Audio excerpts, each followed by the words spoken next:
Bonjour, nous sommes sur le circuit d'Albi pour la dernière manche du championnat de France FSBK version 2015. La finale, c'est donc aujourd'hui et le résumé complet de ce week-end, c'est tout de suite. Dans le monde du sidecar français, il y a une personne que tout le monde connaît, que l'on retrouve à aider les uns ou les autres, loin d'être un novice dans la discipline. Il s'agit de Sam Gash, un concepteur de châssis de course, plus particulièrement DF2. Entre deux soudures et un changement de moteur, il nous raconte son histoire et nous livre quelques secrets sur ses machines. Moi j'ai été champion de France de rallye. J'ai fabriqué pendant longtemps des sides. J'étais un bon pilote de rallye, je ne suis pas un bon pilote là-dessus. Mais au moins j'ai des bases que j'ai appliquées. Et puis ensuite, les gens qui roulent vite me font un rendu. C'est comme tout sport mécanique finalement. On a une idée, on la fait, on l'essaye, et puis en revenant, on la corrige ou on la valide ou on repart dans autre chose. Je trouvais les machines jolies. Et puis en me disant, un jour j'en fabriquerai une. Et 5 ans plus tard, après cette émission de pensée, j'ai réussi à en fabriquer une, pour moi. Et je me suis lancé dans l'histoire de fabriquer, vendre, suivre, développer. Et voilà ce que ça donne. Ma marque de fabrique, c'est les deux longerons là. Je suis le seul à les utiliser de cette manière précise. Une seule suspension à l'avant, même ce qui est shocking au début, parce que traditionnellement, une fourche à balancier, il y a une suspension des deux côtés. Et moi, j'en monte qu'une seule. Moi, je me considérais comme un artiste. Et je vais essayer de développer un peu plus un process. C'est exagéré, c'est pas un process industriel pour la fabrication des machines. Parce que jusqu'à présent, il me fallait 6 mois, on va dire 6 mois pour faire un châssis, ce qui est très long. Maintenant qu'elles ont suffisamment roulé, les machines, qu'elles ont été cassées, tordues, fendues, je commence à avoir fait à peu près le tour des gros problèmes. Donc je vais pouvoir figer des choses et faire... Et du coup, ces choses figées seront plus rapides à faire. Et du coup, je pourrais travailler sur autre chose après. Rémi Guignard, champion F2 pour la deuxième fois cette saison, roule cette année avec un châssis SGR justement. Il nous explique pourquoi il a fait ce choix. On voulait faire prouver que le châssis français allait bien, parce qu'on savait qu'il allait bien. Et du coup, j'ai eu l'opportunité d'avoir un châssis à Sam. Donc j'ai sauté sur l'occasion. Ce qui est intéressant avec Sam, c'est qu'on fait du développement. Quand nous on pense à des choses, on lui dit. Il nous dit si c'est bon, si c'est pas bon, s'il a déjà essayé ou pas. Et après, on fait beaucoup de développement. Quand on a des problèmes, il est là pour les régler avec nous si nous on n'y arrive pas. Et ça, c'est génial. Et le samedi pour la première course de sidecar, c'est presque une habitude. Delannoy et Rousseau étaient déjà titrés, étaient en pole, mais se font chipper la première position par Huette et Harifon. L'équipage du side 56 creuse vite l'écart en tête et compte 3 secondes d'avance sur Delannoy et Rousseau, qui ont repris le meilleur sur Vicenne-Zurbrugge, alors en 3e position. Dans le 7e tour, les doubles champions repassent en tête au virage du karting et tentent d'imposer leur rythme, mais Huette et Harifon restent collés et repassent 3 tours plus tard de façon virile et s'imposent pour la 3e fois cette saison devant Delannoy et Rousseau et Moreau Gadet. Une victoire acquise grâce à un départ superbe et une attaque incessante, comme nous l'explique l'équipage gagnant. Ouais, les départs, c'est ce que je préfère. On peut gagner du temps en direct, alors on a fait un beau départ, je crois que c'était le plus beau que j'ai fait. Vraiment content. Quand j'ai vu qu'on avait pris de l'avance dès les premiers virages, je me suis dit c'est bon, on va pouvoir se poser un peu, il haussait quand même le rythme. Et donc il fallait sortir un peu dans le physique pour tenir la distance. Quand il est remonté, j'ai dit bon là il faut forcer encore plus. La première passe d'armes qu'il a fait m'a regonflé à bonk.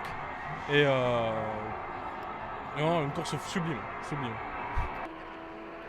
En F2, il y aura moins de suspense. L'équipage reconstitué sur le side 103, Leblon-Quintre s'impose devant l'équipage Barbier-Debroise sur le side 172. Quant au couple Guignard-Pou, ils vont terminer 3e. Une 3e place synonyme de 2e titre pour l'équipage du side 135 Guignard et Pou. Un titre acquis moins difficilement que la saison dernière. Il nous manquait 4 points quand on est arrivé aujourd'hui. Et avec cette 3e place, on arrive à décrocher le titre. On n'a pas réussi à se bagarrer pour la victoire parce que j'ai fait une petite erreur. Mais le principal, c'était d'assurer aujourd'hui. Et on essaiera de gagner demain. Tout autant d'émotions, c'est sûr, parce que ça fait toujours plaisir, mais moins de problèmes que l'année dernière. L'année dernière, on avait beaucoup pleuré d'émotions, de tristesse et tout ça. Cette année, on va pleurer de joie demain. Pour la deuxième course sidecar du week-end et la dernière de la saison, alors que Delannoy et Rousseau avaient réussi à prendre un bon départ, Huet et Harifon, alors au contact, vont devoir abandonner après avoir rencontré des problèmes d'embrayage. Delannoy et Rousseau déroulent devant, tandis que Marzel et Lavidali accrochent la deuxième place devant Vissel et Zumbrugge, troisième pour la deuxième fois de la saison. En F2, les doubles champions en titre depuis hier confortent leur leadership en remportant une course de plus. Pour la deuxième place, il a fallu lutter un petit peu plus entre Barbier-de-Broise et Leblond-Quintre, mais au final, c'est le couple Leblond-Quintre qui termine deuxième devant Barbier-de-Broise. Après un record de titre acquis depuis Carole, Sébastien Delannoy vise plus haut pour l'année prochaine. L'année prochaine, notre prévision, bien sûr, c'est, je pense qu'il faut repartir en championnat du monde. Là, il faut mettre le paquet. C'est vrai que j'ai jamais pu avoir le titre de champion du monde et c'est ce qu'on essaye de viser. Après, si on a la chance de pouvoir, on essayera d'être devant et voilà. En F1, Delannoy et Rousseau sont titrés donc pour la deuxième fois consécutive. Huet et Harifon sont deuxième, Morogade troisième. En F2, Guignard et Pou s'impose devant Leblond-Farnier et Barbier-de-Broise. Cette année encore, le trophée Pirelli était de la partie et même en plein dedans puisque nouveauté de la saison 2015, les pilotes du trophée ont pu rouler en même temps que les pilotes Supersport. Une bonne chose d'après Pascal Serra, responsable compétition Pirelli, qui revient sur les débuts de cette aventure. Cette aventure, elle a été faite en collaboration avec la Fédération française de moto. On a essayé de faire un petit peu une passerelle entre les championnats mineurs et le championnat de France FSBK. Donc on a fait cette catégorie pour les jeunes avec peu de préparation coûteuse sur les motos. Une équité sportive au niveau des pneumatiques, donc il y a un choix de pneumatiques qui est très restreint, c'est le même type de pneumatique pour tout le monde, de manière à mettre en valeur les qualités de pilotage des jeunes pilotes et leur faire une petite marche avant d'accéder aux catégories supérieures, Supersport et Superbike. Au niveau des jeunes, le fait de rouler avec des pilotes plus expérimentés, ils essayent de s'accrocher et ça les aide aussi à évoluer plus vite. Donc voilà, on a colmaté un petit peu les brèches de quelques défections qu'il y avait de participants et par contre ça a amélioré un petit peu le niveau général. Une envie de faire rouler et de détecter les jeunes talents qui prend encore plus d'importance l'année prochaine avec l'arrivée d'une nouvelle catégorie épaulée par Pirelli. On a déjà signé un contrat avec Cap Media pour la nouvelle catégorie qui aura lieu l'an prochain qui est Objectif Grand Prix. Et l'opération est renouvelée au niveau du trophée Pirelli, ça marche très bien, la fédération est satisfaite et puis nous également. On continue également la collaboration avec Cap Media au niveau de l'European Bike et donc on continue nos actions au niveau du championnat de France. Nous sommes allés à la rencontre d'un des pilotes du trophée Pirelli et local de l'étape albigeoise, Steven Neumann, déjà présent l'an dernier. Il revient sur sa saison et sur l'arrivée des pilotes Supersport en même temps que lui lors des courses. C'est vraiment une bonne chose. Au début, on était un peu réticents parce qu'on s'est dit, bon, ça va être un peu dangereux, on va pas réussir à les suivre vu qu'ils vont plus vite. Et au final, quand il y a un Supersport devant nous, on essaye de l'accrocher. Donc ça nous tire vers le haut. On roule avec des pilotes qui sont quand même prestigieux quand on pense à ceux qui ont roulé en mondial, en championnat du monde d'endurance aussi. Enfin, c'est quand même pas mal et puis ça nous tire, ça nous montre les bons exemples qu'on suit ensuite, qu'on essaye de suivre sur la moto. Cette année, ça a été un peu compliqué puisque régulièrement lors des essais, on est dans les premiers, dans les 4-5 premiers. En course, j'ai eu pas mal de soucis mécaniques, quelques petites chutes. Donc on remonte petit à petit. Donc maintenant, on est 6e au classement. On peut espérer faire une 4e place si on fait 2 belles positions ce week-end. Donc bon, ça fait plaisir avec un podium à Carole là, il y a 2 semaines, une pole position au Vigan, donc c'est encourageant pour la suite. Et puis les chronos là aujourd'hui sont très serrés, donc ça annonce une course fantastique demain, quoi, des courses fantastiques. En Supersport, après un week-end noir à Carole, nous sommes allés prendre des nouvelles d'Hugo Clerc. Le pilote de Pierre Chapuis revient aussi sur sa saison chargée et nous dévoile quelques pistes sur son avenir. C'est vrai que Carole, c'était, je pense, le week-end le plus noir de ma jeune carrière. Et donc non, voilà, on a remonté une moto avec le team, on a puisé dans le stock de pièces. Donc là, heureusement que c'est la dernière, parce qu'on n'a plus rien. Et puis voilà, je suis venu ici avec le moral en essayant de faire le meilleur de moi-même. Ouais, je pense que j'ai eu une saison assez chargée. J'avais en début de saison l'endurance, mais j'ai dû arrêter car j'ai été pris dans le team MG Compétition pour l'Europe. Et c'est vrai que c'était compliqué. Après, j'ai appris beaucoup de choses. Je pense que cette année, j'ai appris beaucoup de choses. les deux catégories étaient assez différentes, notamment au niveau des pneumatiques, des motos. Donc voilà, j'ai eu aussi pas mal de chutes qui m'ont un peu stoppé dans mon élan.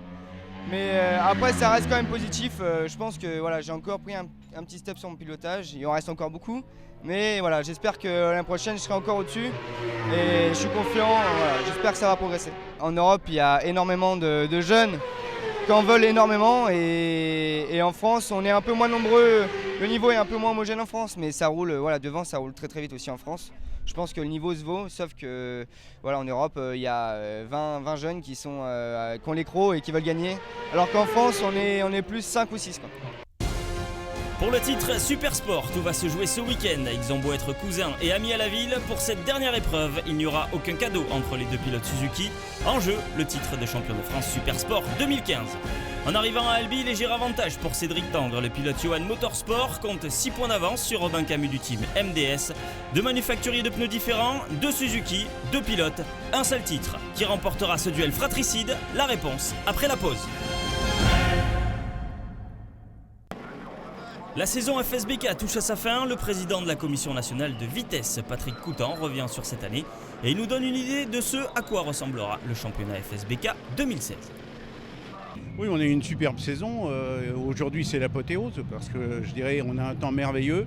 On a un grand public nombreux et puis on a encore des courses très disputées puisque derrière se mettent en place les Super Sports et les Pirelli où les deux titres ne sont pas joués. Donc tout va se jouer vraiment sur la dernière épreuve. C'est ce que l'on veut.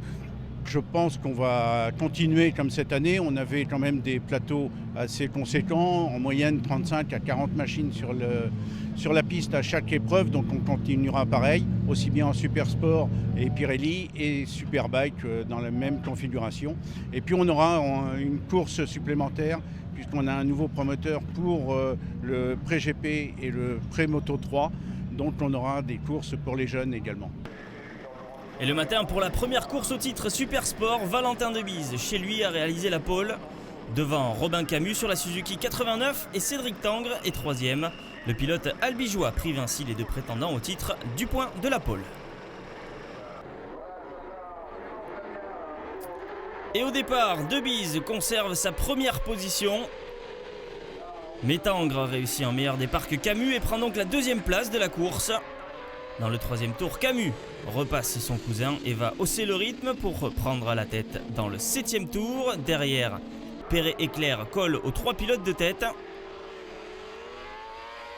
Alors que Debise parvient à lutter pour la tête de la course avec Camus, Tangre dégringole au classement à cause d'une fuite d'huile et terminera 5e. Dans le dernier tour, Debise parvient à reprendre la tête et remporte sa deuxième course de la saison devant Camus et Claire. En Pirelli, Ivan Laedzik conservera sa première place et Alexandre Santo Dominguez, parti à la faute, perdra beaucoup de l'avance qu'il avait en arrivant à Albi. Victoire de Laedzik qui se relance dans le trophée Pirelli devant Neumann et Perron. Les pilotes sont en train de prendre place pour la dernière course de la saison. Le suspense est au maximum avec derrière moi Robin Camus qui va jouer le titre contre son cousin Cédric Tangre. Rendez-vous donc à la fin pour savoir qui sera champion de France Super Sport 2015. Après la course matinale, Camus a récupéré le leadership pour seulement 4 petits points sur Tangre, mais à l'extinction des feux, Debise surgit pour surprendre Perret qui passe alors deuxième devant Camus et Tangre. Tangre va hausser le rythme et enchaîner les meilleurs tours pour revenir dans la roue de Perret, alors premier, alors que Camus se fait distancer. Dans le dernier tour, Tangre tente le tout pour le tout dans le double droit et passe Perret pour la victoire avant le virage du parc. Victoire de Cédric Tangre qui empoche par là même le titre devant Perret et Camus qui s'inclinent pour seulement 4 petits points. Une Suzuki championne Super Sport, ça n'était pas arrivé depuis 2008. Le champion et son père sont émus au larmes. Je me suis battu jusqu'au bout, j'ai suivi David qui avait un très très bon rythme. Je savais que je pouvais revenir sur lui, d'ailleurs j'ai failli percuter un attardé qui a eu un problème mécanique à 3 tours de la fin. Enfin vraiment ça s'est joué à pas grand chose, j'ai failli tirer tout droit après parce que du coup j'étais plus du tout sur la trajectoire. J'ai réussi à revenir et dans le dernier tour il a fait une petite erreur juste avant le droit de l'aviation, j'ai pu le doubler au freinage, j'ai fermé les portes et voilà donc j'ai gagné la course et je savais que Robin était troisième donc j'avais le titre. Donc voilà, super content, c'est un peu extraordinaire quoi, je m'y attendais pas, voilà. Et après un départ moyen, Félix Perron prend la tête de la course en Pirelli dans le 9e tour. Mais Santo Dominguez, trahi par sa machine, voit Ivan Laedzig être titré au final, lui qui termine 2e devant Neumann. Tangres est titré, Camus Dauphin, Bull n'a pas pu défendre sa 3e place après une entorse contractée dans une chute le vendredi à Albi. Perret termine donc 3e à égalité avec Claire, mais Perret a remporté 2 courses cette saison. En catégorie European Bike, il y avait aussi le titre en jeu entre Thierry Mulot, pilote Ducati Panigale numéro 2, et Florian Brunet-Lugardon qui lui roule sur la BMW S 1000 RR numéro 34. Après une 4e place lors de la première course du week-end, Thierry Mulot est resté prudent dans la dernière course de la saison puisqu'une 2e place lui suffisait pour être titré. Il remporte le titre 2015 et empoche aussi la couronne du classement Twin au guidon de sa Ducati. Ce nouveau titre en poche, il repart la saison prochaine vers le championnat du monde. Je vais préférer assurer, donc rester derrière lui et puis rouler. On s'est bien bagarré et ça a été sympa. Et comme ça, j'ai un peu limité les dégâts. Donc il allait un peu plus vite que moi sur la ligne droite. Donc si c'était pour que je prenne des risques dans les virages, puis après qu'il me redouble sur la ligne droite, j'ai dit bon, je prends pas de risque et puis je reste derrière. Et puis voilà. Puis maintenant, je suis titré, donc l'essentiel est là. Je roule avec une très bonne moto, donc je vais me faire plaisir. C'est le plus important. Le plus important sera là, c'est que je me fasse plaisir et donc là, je vais me faire une belle saison en championnat du monde, donc ça va être sympa. Dans le team Suzuki LMS de Damien Saulnier, il y a 3 pilotes, le plus ancien d'entre eux est régulièrement sous les feux de la rampe en course. Champion du monde de stock d'endurance 2014, il pointe actuellement à la 2e place du classement stock en FSBK, rencontre avec le discret numéro 72, Baptiste Guité. En 2001, j'ai fait la Coupe Conti, donc avec des grands qui roulent maintenant en MotoGP, donc c'est assez sympa. Même avec un de mes coéquipiers qui est Greg Black. Après, j'ai fait pas mal d'autres championnats. J'ai fait du 600 Super Sport, j'ai fait du Pirelli, j'ai fait un petit peu d'Europe en 600 Super Stock.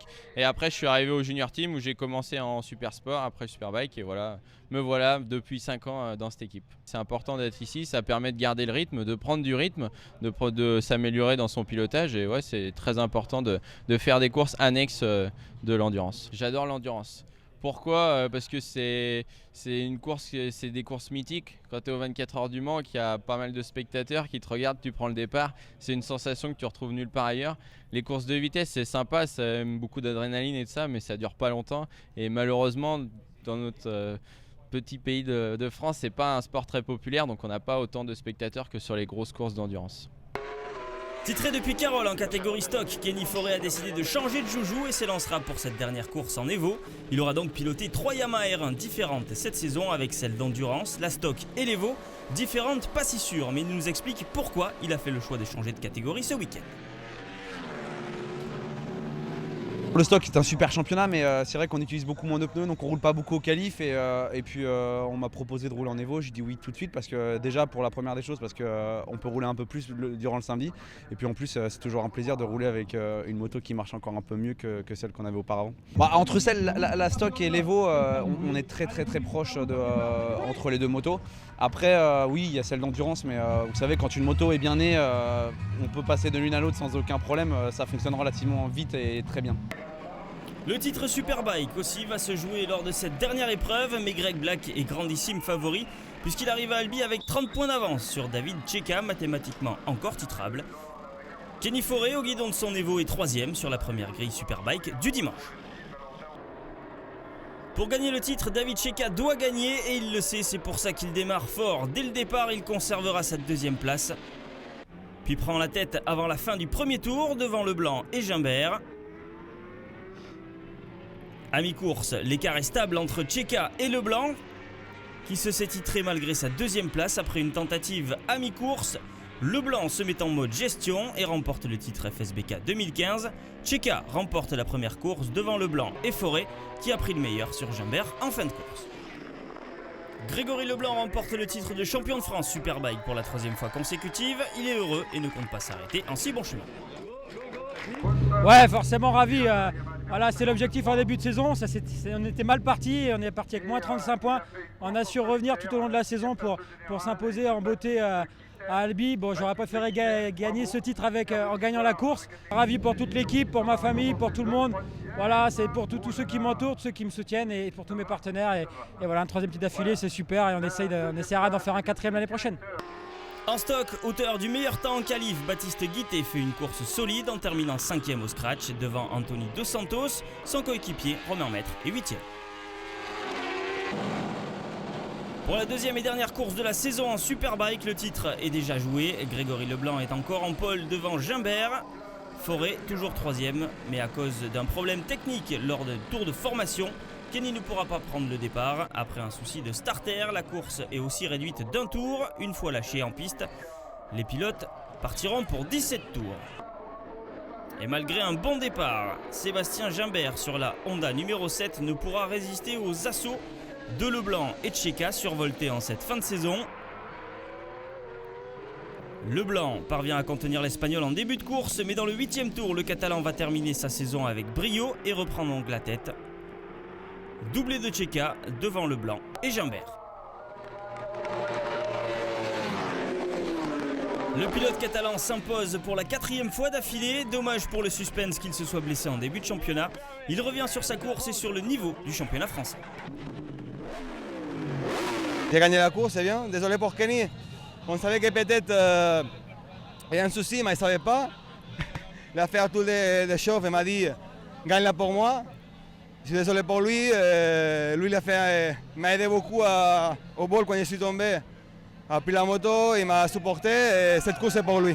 Tout le monde il se plaint qu'il n'y a pas de niveau, mais je crois que c'est le même que partout. Il y a 5-6 pilotes qui roulent très vite, par tous les championnats, en Espagne, ici, en Italie.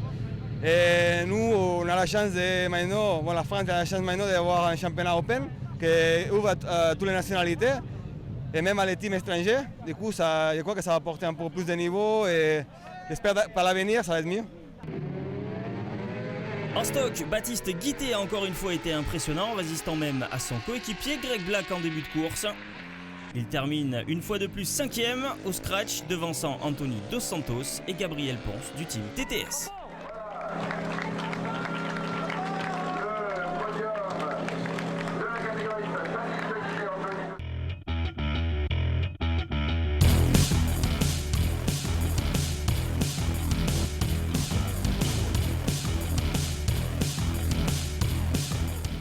Et voilà, c'est ainsi que s'achève le championnat de France FSBK version 2015. Rendez-vous de la saison prochaine pour encore plus de Superbike. A bientôt, ciao ciao.